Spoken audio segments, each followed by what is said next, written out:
मुजफ्फरपुर के एक लड़के की बारात गाजे बाजे के साथ अपने घर से निकलती है, लड़की के दरवाजे पर पहुंचती है।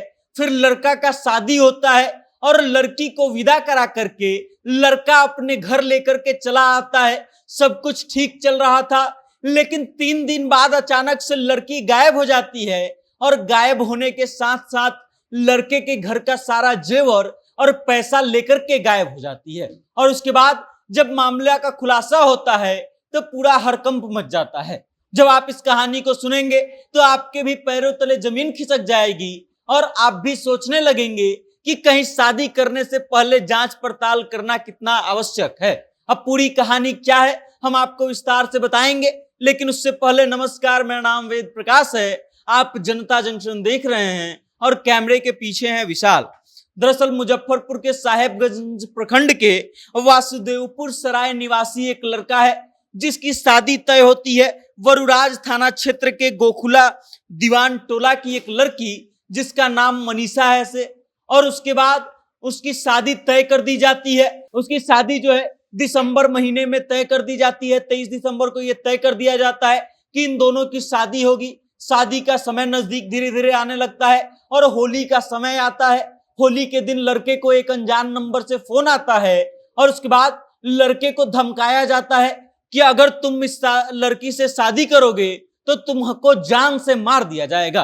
और उसके बाद लड़का जो है उस लड़की के माताजी को फोन लगाता है, उनको इस बात की जानकारी देता है और ये इच्छा जाहिर करता है कि वो लड़की से अकेले मिलना चाहता है। उसके बाद लड़की के परिवार वाले लड़की को भेजते हैं, लड़का जाता है, लड़की से मिलता है। लड़का उससे पूछता है मनीषा से कि क्या तुम ये शादी किसी के दबाव में कर रही हो या अपने मन से कर रही हो। लड़की ये कहती है कि वो शादी अपने मन से कर रही है, उसके ऊपर किसी का दबाव नहीं है। और उसके बाद लड़का शादी के लिए तैयार हो जाता है। फिर उसके बाद गाजे बाजे के साथ लड़के के घर से बारात निकलती है, लड़की के घर पहुंचती है, लड़की के साथ लड़का का शादी होता है। और उसके बाद पूरे विधि विधान से शादी कराने के बाद लड़का जो है मनीषा को अपने साथ विदा करा के घर लाता है। घर लाने के बाद घर में सब कुछ ठीक चल रहा होता है।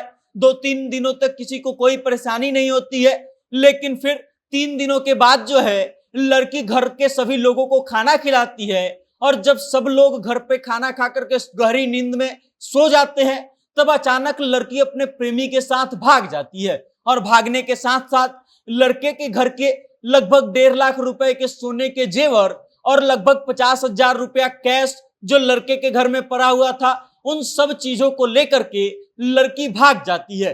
लगभग 12:45 के आसपास लड़के का नींद खुलता है और वो देखता है कि उसके बिस्तर पे बगल में महिला नहीं पड़ी हुई है, दुल्हन नहीं पड़ी हुई है, मनीषा नहीं है। तब हंगामा शुरू होता है। लड़का जो है लड़की को खोजना शुरू करता है और उसके कुछ समय बाद लड़के को इस बात की जानकारी मिलती है कि मनीषा जो है अपने प्रेमी के साथ भाग गई है। उसके बाद वो ससुराल वालों को इस बात की खबर करता है। ससुराल वाले आते हैं और दोनों मिलकर के थाने में जाकर के इस बात की शिकायत करते हैं। और फिलहाल जो है पुलिस मनीषा और उसके प्रेमी को ढूंढ रही है। लड़का अभी भी इस बात से उबर नहीं पा रहा है कि जो उस फोन उसको होली के दिन आया था, शायद अगर उस फोन को मान जाता, वो उस फोन को सही समझ लेता तो हो सकता था कि लड़के के साथ ये दुर्घटना नहीं होती, उसके पैसे और जेवर तो बच ही जाते और उसके साथ उसकी इज्जत भी बच जाती। बाकी इस खबर को लेकर के आप क्या सोचते हैं, मनीषा के बारे में आपकी क्या राय है, अपनी राय कमेंट के माध्यम से हम तक जरूर भेजिएगा और देखते रहिएगा जनता जंक्शन। बहुत बहुत धन्यवाद।